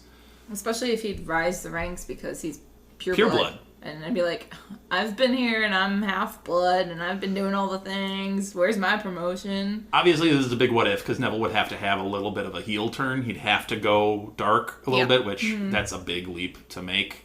And I don't think that would ever happen. Big what if. But I could see the Death Eaters being like, I'm sorry, he would be a valuable addition? Are you sure about that? I think I'm a valuable addition. I've been here by Or your like side. a valuable hostage. Yeah. You know? Like, Speaking of purebloods, we get the Malfoys. And the Malfoys are sitting in the Great Hall, undisturbed. Unsure they should even be there. Nobody really pays them any attention anyway. What do we think about that? all 3 of them have dark marks? All 3 of them have dark marks. Dark marks. So, feeling outcasted is probably the right thing to be feeling right now. I understand maybe Narcissa, and I can maybe understand Draco. I'm sorry. No excuse. Lucius needs to be Lucius punished. is gonna get arrested. You took the words right out of my mouth. Like, Narcissa has done some redeeming things. Draco has done some redeeming things in this battle. Not to say they shouldn't be punished. They should. No, they should still be punished. They've done crimes. Right. Right. No, I'm on record as saying that the redemption for them did not go far enough. So, like, they should be punished here. Lucius should not be, like, Lucius needs to go get straight to out. Azkaban. Yeah, he's done. I mean, they were talking about people getting arrested. Like, hello, here's 3 of them. 3 of them Yeah. who should be arrested. I think Narcissa and Draco, I give a little bit of leeway to, in terms of, like, they can be there for a little bit and then they need to get arrested. Especially if Draco was a minor when his crimes were committed. Yes. And Draco and Narcissa have done positive things to help the trio, right? Like, in Malfoy Manor, Draco didn't identify Hermione and Ron. In the forest, Narcissa didn't do anything with Harry being alive. So they have both performed some action that doesn't go far enough, but some action to help them in this war. So there's at least some... Do you think silver lining there. Kingsley and Harry have a conversation about that at some point, because I think so. I think Harry would vouch for Draco, actually. No, I think he would. I think he'd I vouch agree. for both of them, but I think Lucius needs to go. The only way I can see them getting out of this is Harry has to stand up and say something, right? That's the only way they get out of anything. I don't think that they get out of it unscathed. I think the level of them getting out of it is how badly are they getting punished, not but they're not getting punished. Agreed. I like your point about Draco being underage and clearly being forced. Yeah. He probably gets off the easiest. Yeah. Then Narcissa. Lucius, you got to throw the book at him, right? I mean, there's no way he's getting out of a very long-term sentence at Azkaban. You were housing him. Right. That's the... Well, to be fair, at that point, he wasn't exactly... He was also being forced to do a lot of things at that point, too. Yeah. In fairness to Lucius. Yeah, I just found it odd that they seem to be undisturbed, and I'm like, there are hundreds of people here. They all have dark marks. They all know who the Malfoys are. They can't be undisturbed, right? Well, I think it's just no one cares. No one cares We're about alive. them. Yeah. The battle's won. Yeah. They know that they're not going to be a To be threat. fair, none of the three of them fought in that last battle. Yeah. They chose to be more passive. Yeah. So they weren't actively attacking people. People probably, some noticed it, I'm sure. But I still like that they're there. Like, they feel like they shouldn't be there, but they're still there. They're included. They're included. How many I'm other like, Slytherins do you think even are there? Yeah. Slughorn is probably treated very well. I think he'd probably be up there in the pantheon of heroes in this battle, because he stood up and fought the man himself. Other than those four, it'd be interesting to know how many Slytherins were actually there, but we don't get that. We don't know because everyone hates Slytherins. Slughorn needs a chocolate frog card. I agree. I'm assuming I'm assuming a lot of the original survivors of that probably ended up with one. I bet you. I mean, what is it to them? They could probably, Yeah. So, the trio finally reunites. Because it's been a minute now that they've been split. So, as they leave the Great Hall, Peeves sings. Elizabeth, do you want to sing? We did it, we bashed them, we potties the one, and Voldy's gone moldy, so now let's have fun! Well done. I love Peeves. Ron thinks about these wonderful lyrics, contemplates them, and says, really gives a feeling of scope for the tragedy of the thing. Really grabs the whole vibe going on here. I love Ron in that moment just because it's like, we just went through some hell, and yet my attitude is still just like, what the heck, Peeves?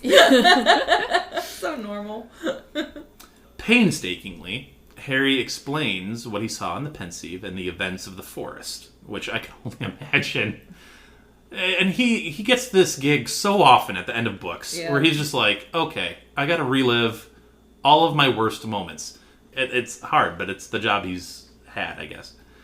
They eventually notice that they have been randomly walking towards the headmaster's office. And the gargoyle that usually guards the entrance to the headmaster's office is lopsided and kind of broken a little bit, and Harry's even like, does this thing even still work? Will it take a password? Can you let us up? And the gargoyle's like, yeah, just go ahead. I love the gargoyle just sounds like he's having such a bad day. He's like, whatever. Go ahead, you're fine. So, as he enters the headmaster's office, as Harry enters, an ear-splitting noise stuns him. He immediately thinks Death Eaters have been hiding in here, waiting for his entrance, and are here to ambush him. Maybe even Voldy's rebirth and return. Instead, applause greets him from all of the headmasters and headmistresses' portraits. Specifically, Dilys Derwent weeps, Dexter Fortescue waves his ear trumpet, and Phineas Nigellus notes that Slytherin has played its part. Albus, however, grabs Harry's attention, and with tears and gratitude emanating from him in his portrait. Before we get into all of this, because there is a lot here, I just want to touch on.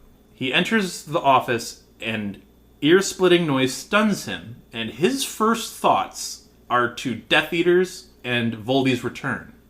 That hints towards this 17-year-old boy already having some pretty significant signs and symptoms of PTSD.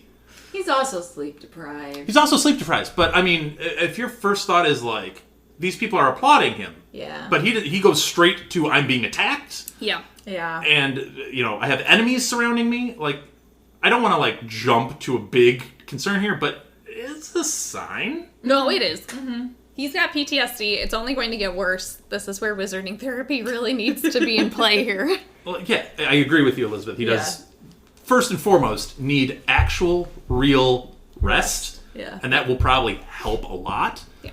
But this kid has been through a lot. It would be no stunning revelation that he had some mental struggles following all of these events, you know?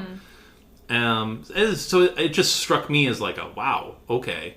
That's somewhat alarming a little bit. So, I don't know. I don't know if you guys had the same thoughts or not. These books, I just view very differently as an adult than I ever did as a kid or a younger individual, because I've just lived a life and I know a lot of this stuff now, and some lines just strike me and I'm like, ooh, okay, that's troubling.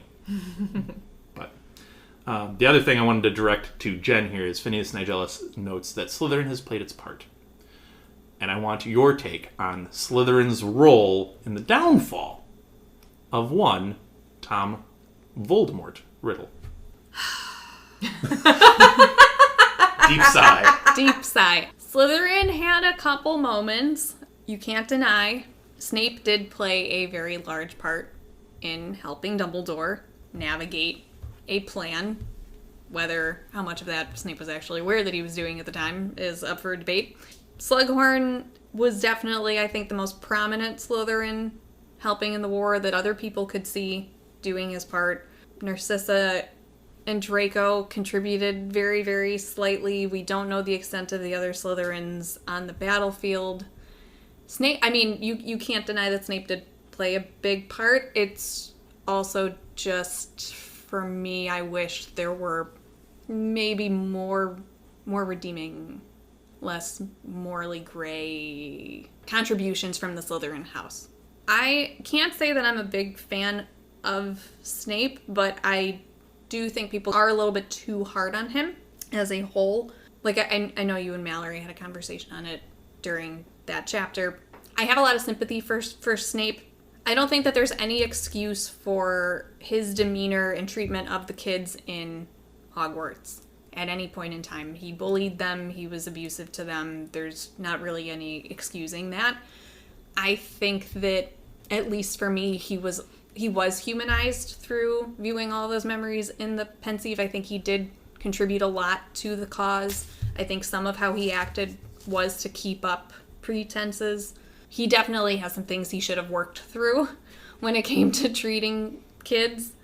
I want to know how much of that is specific to Harry's class, or if he's just always been like that towards students. That's a good point, too. Because I don't know if there's something about Harry's class specifically that is just bringing out the side of him. Harry's class of Gryffindors, specifically. Yes, specifically his class of Gryffindors.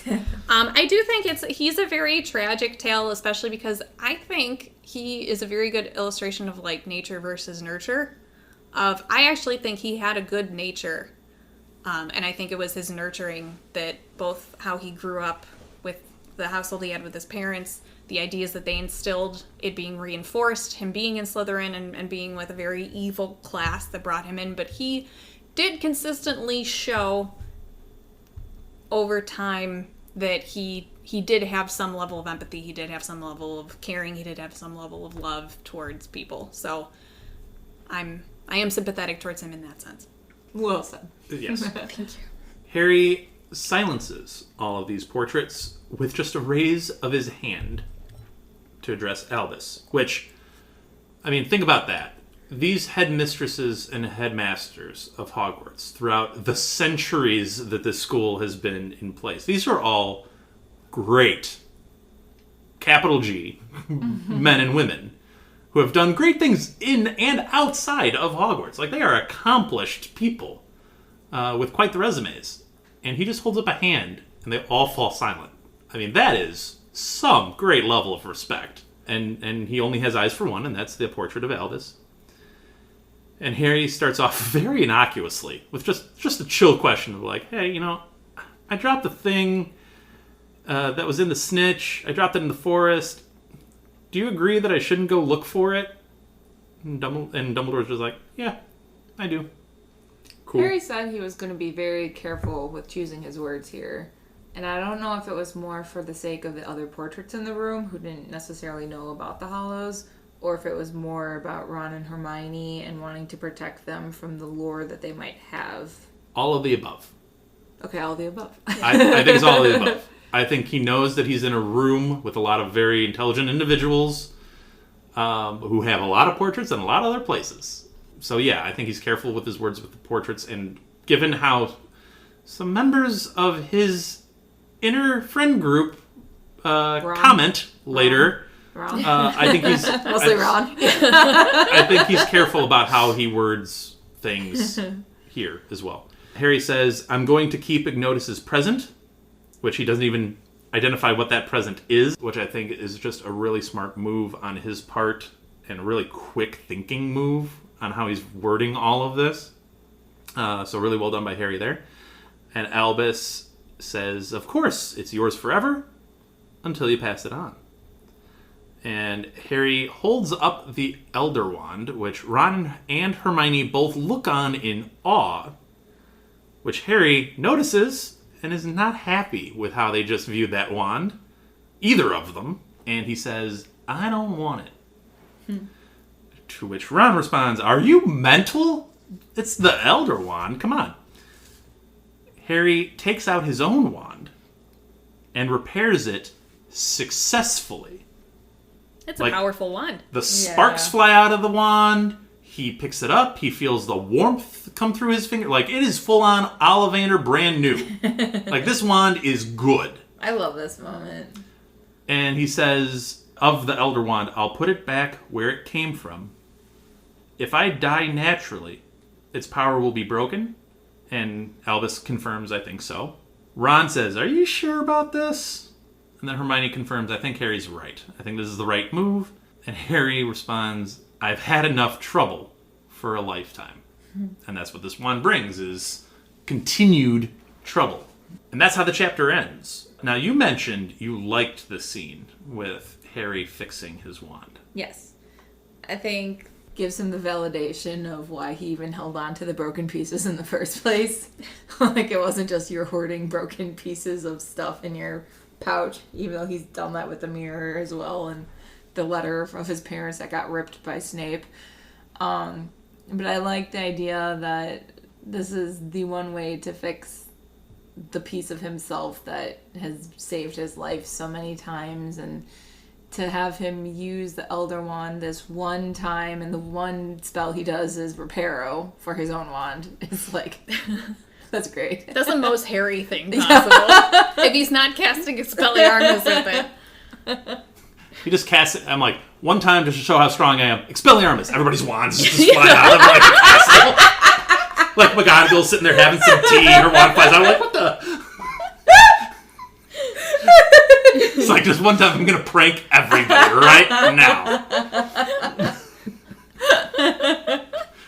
No, but I do also like how mature it shows Harry is with making this choice, that the power will be broken, just stick it back where it belongs at Dumbledore's grave. I'm not going to seek out glory.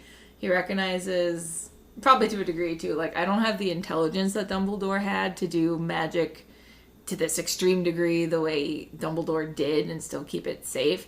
Maybe Hermione would have the intelligence for that, but I think Harry's right in thinking, like, oh, I might corrupt her. And Ron certainly would be falling into the usual trap of showing it off and then getting killed. So let's just put it back with the dead, where it belongs.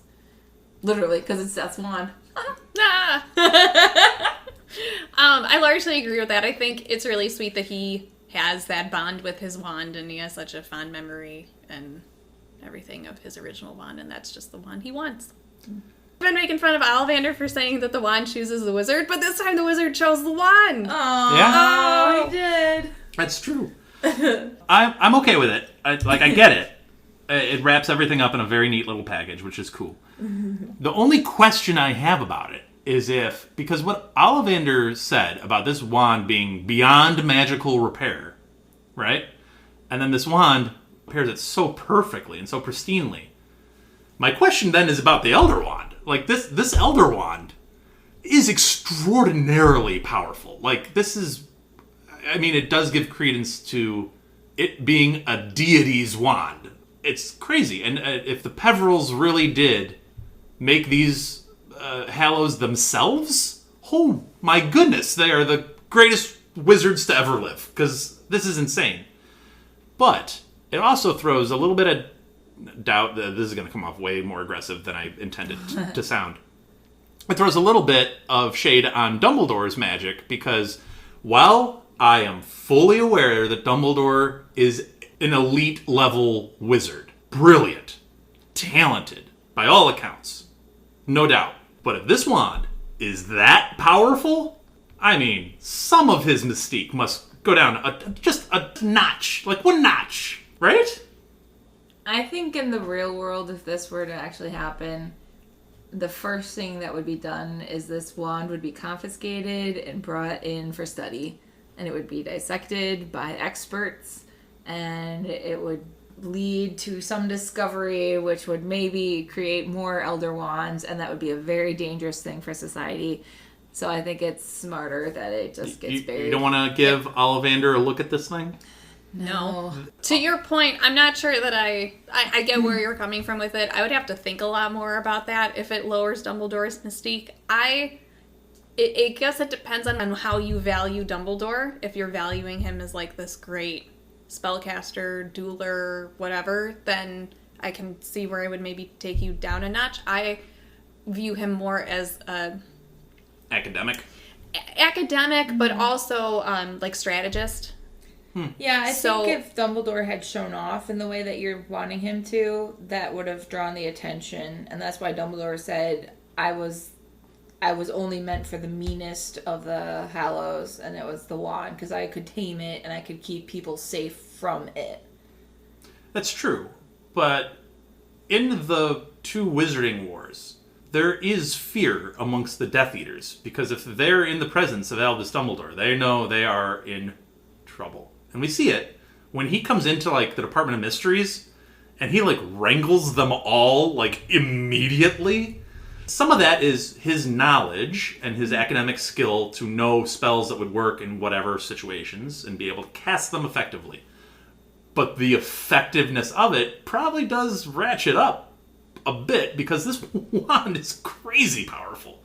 Well, it's like Voldemort said, how he was performing great magic, but it was his normal level of magic. Right. We could think that Dumbledore had a base layer of great magic. His was just amplified by the Elder Wand, and we just don't know how much he amplified it. I'm sure if he had pushed himself even further, it could have become extreme, but he didn't want to draw attention to himself. I love the point you made about bringing up Voldy. Maybe Voldy repairs this wand and it lasts maybe 15 more spells before it finally breaks apart again. You know, and he's like, yeah, I'm great at magic. I got more out of this broken wand than anybody else in the world could have. But it's not this. Like, Voldy would have known I can't do that normally. So just an interesting fact to throw in there, because that throws a lot of like, ooh, man. You know, one other interesting fact to throw in here? Uh-oh. Harry ends the chapter saying how he wants a sandwich.